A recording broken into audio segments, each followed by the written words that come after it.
जय श्रीमन नारायण। आपके अपने YouTube चैनल आचार्य पंडित अजय शर्मा में बहुत बहुत स्वागत है। आइए आज आप सुनेंगे विष्णु पुराण के प्रथम अंश में 24वें अध्याय की कथा।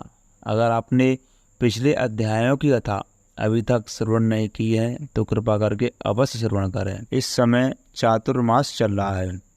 चातुर्मास के महीने में विष्णु पुराण की कथा सुनने से व्यक्ति को मोक्ष की प्राप्ति होती है और संसार में सभी भोगों का सुख भोग करके अंत में वैकुंठ लोक को प्राप्त करता है। तो मित्रों, आइए अब आप सभी सुनेंगे विष्णु पुराण के प्रथम अंश में 24वें अध्याय की कथा।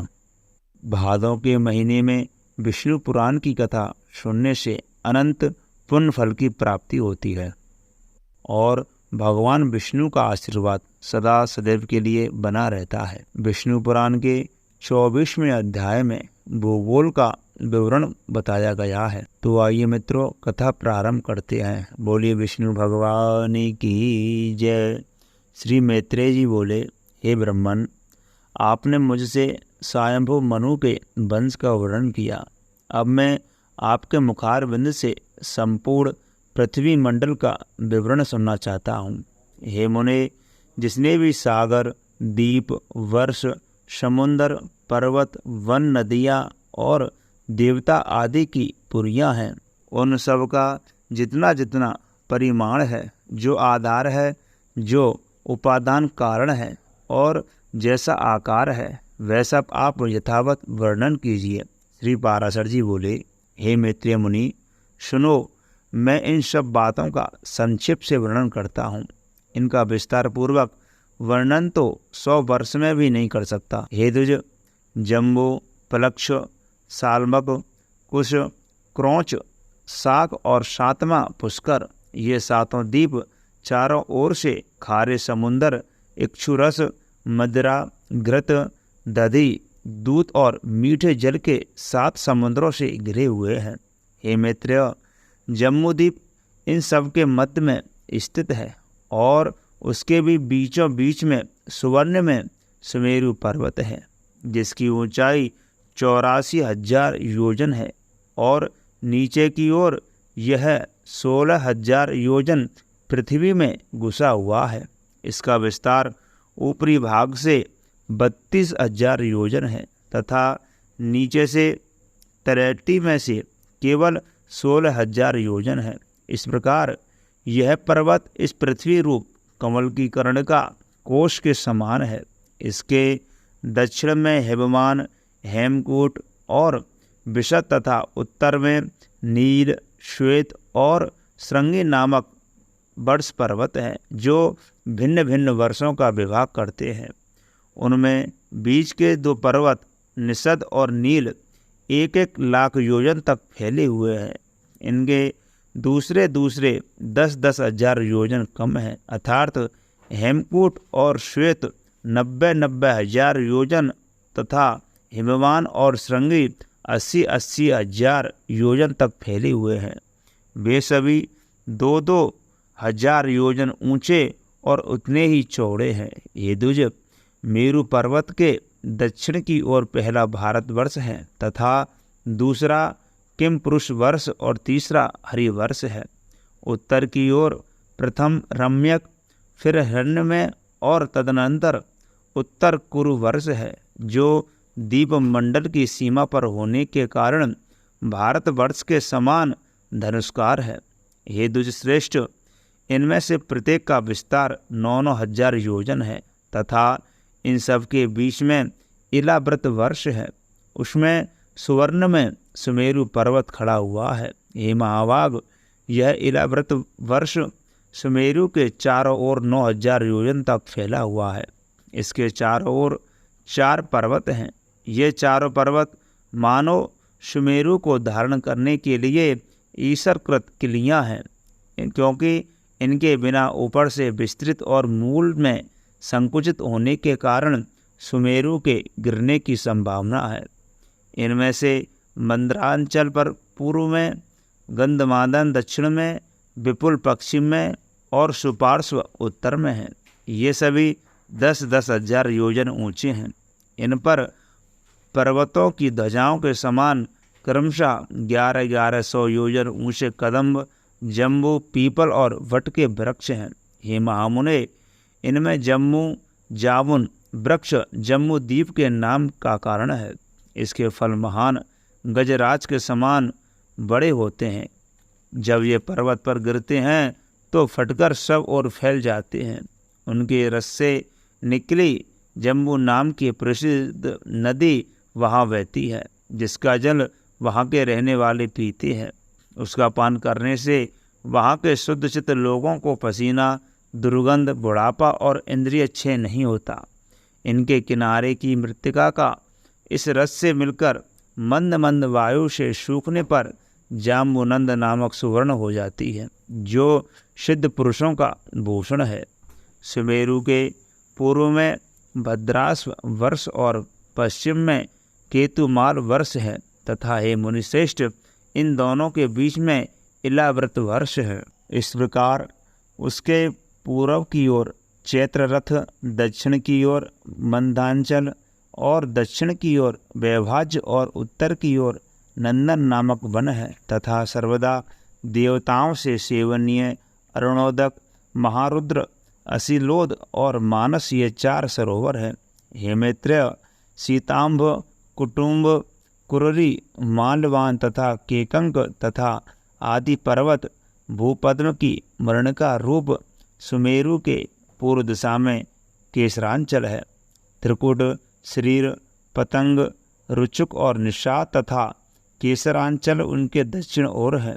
सिखीवासा, वेडिजम, कपिल, गंधमादन और जारुधि आदि उनके पश्चिम के केसर पर्वत पर है तथा मेरु के अति समीपस्थ इलाव्रत वर्ष में और जठराग्नि देश में स्थित शंखचूड़, ऋषभ, हंस, नाग तथा काजल आदि पर्वत उत्तर दिशा के केसराचल है। हे मैत्रेय, मेरु के ऊपर अंतरिक्ष में 14 सहस्त्र योजन के विस्तार वाली ब्रह्मा की महापुरी ब्रह्मपुरी है। इसके सब ओर दिशा एवं विदिशाओं में इंद्र आदि लोकपालों के 8 प्रति रमणीक और विख्यात नगर हैं। विष्णु पादोद्भवा श्री गंगा जी चंद्रमंडल को चारों ओर से आह्लादित कर स्वर्गलोक से ब्रह्मपुरी में गिर रही है। वहाँ गिरने पर वे चारों दिशाओं में क्रमशः सीता, अलकनंदा, चक्षु और भद्रा नाम से चारों भागों में विभक्त हो गई है। उनमें से सीता पूर्व की ओर आकाश मार्ग से एक पर्वत से दूसरे पर्वत पर जाती हुई अंत में पूर्व स्थित भद्रास वर्ष को पाकर समुद्र में मिल जाती है। इसी प्रकार हे महामुनि, अलकनंदा दक्षिण दिशा की ओर भारतवर्ष में आती है और 7 भागों में विभक्त होकर के समुद्र में मिल जाती है। चक्षु पश्चिम दिशा के समस्त पर्वतों को पार करके केतुमाल नामक वर्ष में बहती हुई अंत में सागर में गिर पड़ती है तथा हे महामुनि, भद्रा उत्तर के पर्वतों और उत्तर कुरु वर्ष को पार करती हुई उत्तरीय समुद्र में मिल जाती है। माल्यवान और गंधमादन पर्वत उत्तर तथा दक्षिण की ओर नीलाचल और निषद पर्वत तक फैले हुए हैं। इन दोनों के बीच में कर्णिकाकार मेरु पर्वत स्थित है। हे मैत्रेय, मर्यादा पर्वतों के बहिर्भाग में स्थित भारत, केतुमाल, भद्रास और कुरुवर्ष इन लोकपद्म के पत्तों के समान है। जठर और देवकूट ये दोनों मर्यादा पर्वत हैं, जो उत्तर और दक्षिण की ओर नील तथा निषद पर्वत फल तक फैले हुए हैं।